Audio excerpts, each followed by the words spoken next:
আসসালামু আলাইকুম রহমতুল্লাহি ওয়া বারাকাতুহু। আপনাদেরকে একটি হাদিস শোনাবো, যে হাদিসটি আপনারা বুখারী শরীফ, মুসলিম শরীফ, তিরমিজি শরীফ এবং মুসনাদে আহমদের মধ্যেও পাবেন। হাদিসটি হলো আন আব্দুল্লাহ ইবনে আমর রাদিয়াল্লাহু তাআলা আনহুমা আন্নাহু قال قال رسول الله صلى الله عليه وسلم إن الله لا يقبض العلم انتزاعا ينتزعه من العباد। যে রাসূল আকরাম সাল্লাল্লাহু আলাইহি ওয়াসাল্লাম বলেছেন, আল্লাহ পাক রব্বুল আলামিন কিয়ামতের আগে দুনিয়া থেকে ইলম উঠিয়ে নেবেন। তো উঠিয়ে নেওয়ার পদ্ধতিটা, ইলম উঠিয়ে নেওয়ার পদ্ধতিটা এমন হবে না যে বান্দার অন্তরের মধ্যে ইলম আছে, আল্লাহ তাআলা অন্তর থেকে ইলমটা ছিনিয়ে নিয়ে যাবেন। এভাবে আল্লাহ তাআলা ইলম নেবেন না, আল্লাহ তাআলা ইলম উঠিয়ে নেবেন, কিন্তু পদ্ধতি এমন হবে না। পদ্ধতি হবে ওয়ালাকিন ইয়াকবিজুল ইলমা বিকবজিল উলামাই, কিন্তু আল্লাহ পাক রব্বুল আলামিন ইলম উঠিয়ে নেবেন আলেমদেরকে উঠিয়ে নেওয়ার মাধ্যমে, আলেমদেরকে মৃত্যু দেওয়ার মাধ্যমে। তাহলে এই হাদিসের এই কথাটার প্রতি একটু লক্ষ্য করুন, খেয়াল করুন যে আল্লাহ তাআলা বলতেছেন যে আল্লাহ তাআলা দুনিয়া থেকে ইলম উঠিয়ে নেবেন আলেমদেরকে উঠিয়ে নেওয়ার মাধ্যমে। তার মানে খাঁটি ইলম, দ্বীনের খাঁটি ইলম, এটা শুধুমাত্র আলেমদের কাছেই থাকবে। এই জন্য আলেমদেরকে আল্লাহ তাআলা উঠিয়ে নেওয়ার মাধ্যমে, তাদের মৃত্যু দেওয়ার মাধ্যমে খাঁটি ইলমগুলো দুনিয়া থেকে চলে যাবে।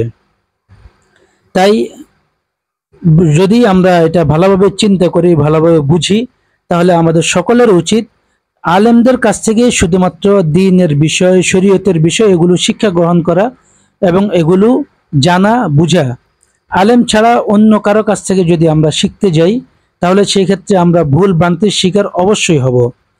তারপর রাসূল আকরাম সাল্লাল্লাহু আলাইহি সাল্লাম এতটুকু বলার পরে বলেন যে হাত্তা ইযা লাম ইয়াবকি আলিমান, অবস্থা এমন হবে যে আল্লাহ তাআলা আলেমদেরকে মৃত্যু দিতে দিতে দিতে দিতে আলেম শূন্য পৃথিবী হয়ে যাবে।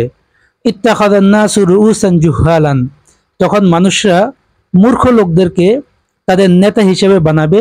ফাসুইলু ফাফতাউ বিগয়রি ইলমিন, তো মূর্খ লোকদেরকে নেতা হিসেবে বানানোর পরে এখন শরীয়তের বিধিবিধান, মাসালা মাসাইল এগুলো ওই যে মূর্খ লোকদেরকে, যাদেরকে নেতা বানিয়েছে তাদেরকে জিজ্ঞাসা করবে। তো তারাও ফাফতাও বিগয়রি ইলমিন, ওই মূর্খ লোকেরা নেতা হয়েছে কিন্তু দ্বীনের ইলম তো তাদের কাছে নাই। তখন তারা ইলম না থাকা সত্ত্বেও ফতোয়া দিয়ে দিবে, মাসালা দিয়ে দিবে।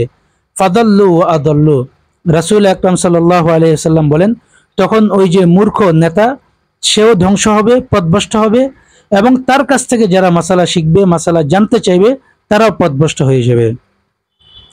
তাই সকলের নিকট আরজ যে আমরা যদি খাঁটি দ্বীনি ইলম পেতে চাই, শরীয়তের সঠিক সমাধান, সঠিক বিধিবিধান জানতে চাই, তাহলে অবশ্যই ওলামায়ে কেরামের সান্নিধ্য, ওলামায়ে কেরামের সোহবত এবং ওলামায়ে কেরামের বয়ান, ওলামায়ে কেরামের আলোচনা, ওলামায়ে কেরামের কাছে জিজ্ঞাসা করা, এটা আমাদের উপর অবশ্যই কর্তব্য। আলেম ছাড়া, ওলামায়ে কেরাম ছাড়া অন্য কারো কাছে যে যদি আমরা মাসালা জিজ্ঞেস করতে যাই, তাহলে বিভিন্ন ধরনের সমস্যা, বিভিন্ন ধরনের ফিতনা এবং যেগুলো মাসালা নয় সেগুলো মাসালা হিসেবে আমাদেরকে বুঝিয়ে দিবে। তখন দেখা যাবে আমরা না জেনে পথভ্রষ্ট হয়ে যাব। এবং বর্তমানে তো এমনও আছে, অনেকেই বাংলা কিছু বই পড়ে বা ইসলামিক কিছু বই পড়ে নিজেদেরকে ইসলামিক স্কলার বা ইসলামিক বড় বড় পণ্ডিত, বড় কিছু ভাবা শুরু করে দিছে। অথচ হাদিসের মধ্যে এসেছে যে ইলম থাকবে শুধুমাত্র আলেমদের কাছে, আলেমদেরকে উঠিয়ে নেওয়ার মাধ্যমে ইলমও উঠে যাবে।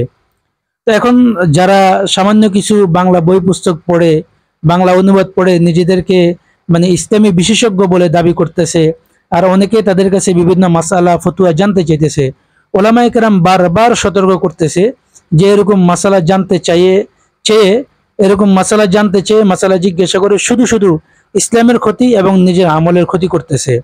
তারপরেও আমরা অনেকে সচেতন হচ্ছি না, বুঝতেছি না। আমাদের সকলের এটা বোঝা উচিত এবং খেয়াল করা উচিত যে শুধুমাত্র আলেমদের কাছ থেকে আমরা সঠিক ইলম পাবো এবং আলেমদের কাছ থেকে মাসালা জিজ্ঞাসা করে আমল করব। আলেম ছাড়া অন্য যে কোনো ব্যক্তি, সে ইসলামী বিভিন্ন বই পুস্তক পড়েছে কিন্তু তার কাছ থেকে মাসালা নেওয়া যাবে না, ফতুয়া নেওয়া যাবে না, তাহলে পথভ্রষ্ট হয়ে যাওয়া এটা নিশ্চিত। আল্লাহ পাক রব্বুল আলামিন আমাদের সকলকে ইসলামের সকল বিধিবিধান ভালোভাবে বুঝে শুনে আমল করার তৌফিক দান করুন।